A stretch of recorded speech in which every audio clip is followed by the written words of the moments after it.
E os Estados Unidos anunciaram que vão restabelecer as sanções à Venezuela se o governo não suspender a proibição contra Maria Corina Machado, a candidata da oposição favorita para disputar as eleições presidenciais previstas para este ano.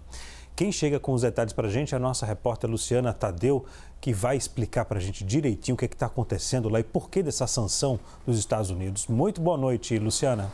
Obrigado pela presença. Oi, Leandro. Oi, Leandro, boa noite.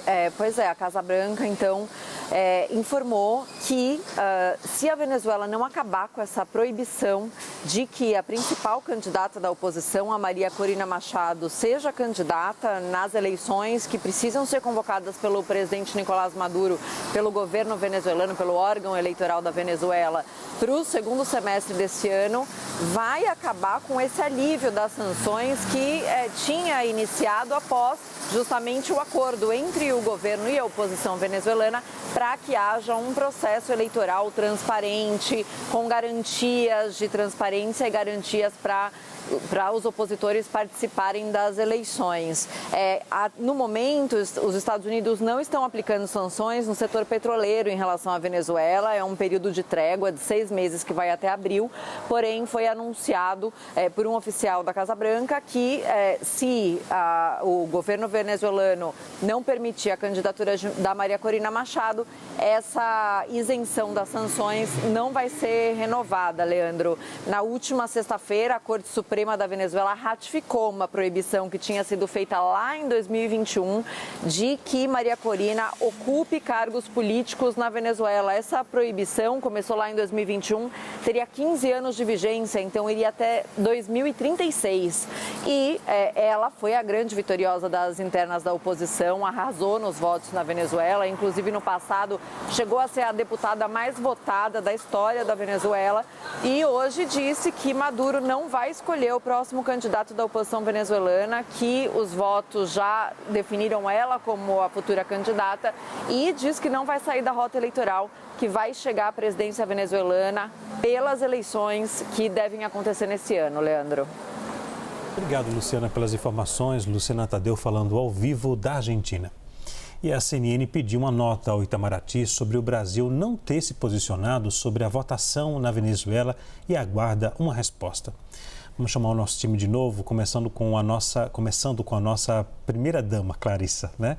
Clarissa, por sinal, o ex-presidente Jair Bolsonaro, durante a live ontem nas redes sociais, elogiou o sistema de votação na Venezuela. Ele falou sobre o voto eletrônico, ao lado do voto impresso. Na sua avaliação, isso foi uma provocação? Eu acho que além de ser uma provocação, é só uma oportunidade que o ex-presidente utiliza aí, né, para tocar em um assunto aí em que, claro, a gente tem uma situação extremamente complicada para o governo do presidente Lula em relação ao que acontece lá na Venezuela, né, Leandro? Não é fácil a situação em que o presidente Lula está colocado, uma vez que resolveu patrocinar essa retomada de relações com o governo de Nicolás Maduro, e essa polêmica que a gente vê ali levantando o risco de não existirem eleições democráticas no país só complica ainda mais essa situação. Me parece que o ex-presidente Jair Bolsonaro está só aproveitando uma oportunidade política que foi jogada no colo dele. Agora, Hélio, o Tribunal Supremo de Justiça da Venezuela, como se fosse o Supremo Tribunal Federal aqui no Brasil, tornou a candidata da oposição, a Maria Corina Machado, inelegível. Isso acontece agora em 2024, mas já aconteceu em 2012, com o Henrique Capriles, naquela época que concorreu às eleições, enfrentando o ex-presidente Hugo Chávez em 2012. Na sua avaliação, é um comportamento que não condiz com a democracia, Hélio? Antigamente os ditadores eram mais explícitos, né? Eles tomavam conta e admitiam que eram eles que mandavam. Hoje o mundo está muito mais esperto, então é preciso haver uma espécie de simulação de que haja democracia. Mas esse Tribunal Superior de Justiça, além de politizado, ele é um capacho do Maduro, como era do Chávez, né? E como costuma ser nesses governos dos socialistas do século XXI, que é esse conjunto de ex-presidente do qual Lula faz parte, que governam esse país da América Latina, que querem ter uma uniformidade de governantes de esquerda que tendem ao socialismo. Então, Leandro, o que eles querem é neutralizar a Maria Corina, que é a favorita ampla da população, que não aguenta mais o Maduro. O mundo exterior, inclusive o Brasil, né? Não digo o governo brasileiro, mas os brasileiros, a União Europeia, os Estados Unidos, estão chocados com o nível de ditadura aqui nas Américas, aqui, né? A revelia do que diz a nossa Organização dos Estados Americanos, né? Do que diz a nossa história como o Brasil, de prezar a democracia. A gente está aí com o nosso vizinho há 2 décadas em ditadura, né? E o Lula, como você mencionou, não se pronuncia. O Itamaraty não se pronuncia, né? Cadê a posição do governo brasileiro dizendo que quer a Maria Corina, que a candidatura da Maria Corina seja respeitada? Isso é o mínimo que se pode fazer. Mas o Lula prefere se abraçar ao seu aliado, ditador Maduro. Yuri? Não, o governo usa, quando convém, um argumento de autodeterminação dos povos, mas é fato que, como o Hélio colocou, o judiciário venezuelano ele não tem nada de independente, ele é totalmente subordinado aos interesses de Nicolás Maduro, do regime chavista e do atual regime chefiado por Maduro. Então, isso já coloca completamente diferente a situação que é vivida pela Venezuela, que não tem nada de democrática, com o que outros países de regime democrático vivem.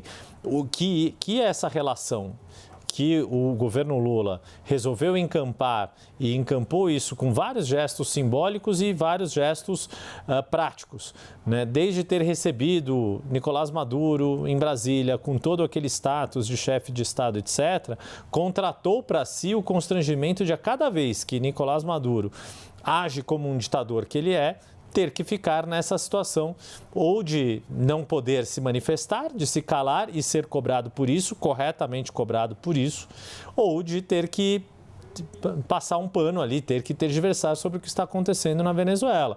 Foi o que a gente viu na crise de Essequibo, por exemplo, que o governo tentou ali, teve que atuar nos bastidores para se evitar uma situação mais grave do que o que já era grave daquele plebiscito sem pé nem cabeça tocado pelo regime de Maduro. No fundo, esta relação que o Brasil precisa ter algum tipo de relação com a Venezuela pela própria liderança regional que exerce, isso é um fato. Agora, quando essas relações deixam de ser dos interesses nacionais do Estado brasileiro e passam a se confundir com as preferências político-ideológicas, isso causa, no mínimo, constrangimentos, porque não é um parceiro confiável ou um parceiro que você pode contar que não vai fazer nada de errado no dia seguinte, porque vai ter sempre, repetidamente, e isso é uma constante nesta relação entre governos do PT e o regime chavista, de ser cobrado por atitudes que são tomadas lá, que não condizem nem um pouco com o modelo de democracia que o Brasil, desde 88, adota para si. Poit, o Brasil erra ao não se posicionar, porque se o Brasil se posicionasse, pelo menos aqui dentro do país, poderia até agradar ali pessoas mais da direita ou centro-direita, mas poderia desagradar com o governo da Venezuela? O Brasil vem errando nesse ponto, né, em relação à Venezuela faz tempo, na minha opinião. Leandro, vamos lá. Eles podem arrumar o motivo que for agora, né? Porque já falaram da tal da autodeterminação dos povos. É meio que assim, estão se matando lá, a população está ficando sem fome, está tudo vindo, está sem comida, está tudo vindo para o Brasil refugiado, mas escolheram isso, deixa lá.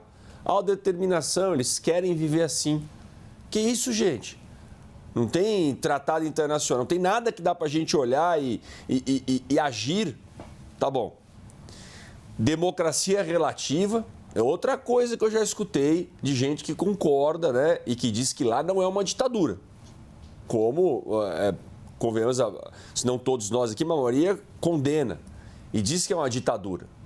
Não, é um tipo de democracia. né? Eu sempre menciono, com todo respeito, nosso colega aqui, o Zé, e em debates, né?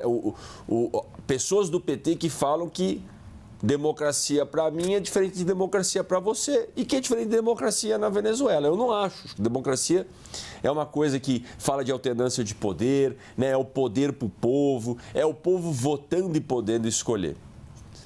Agora tem uma terceira parte para concluir, Leandro, que é o Acordo de Barbados, por exemplo, que é algo formal que o Brasil assinou, garantindo que teria eleição com data marcada esse ano.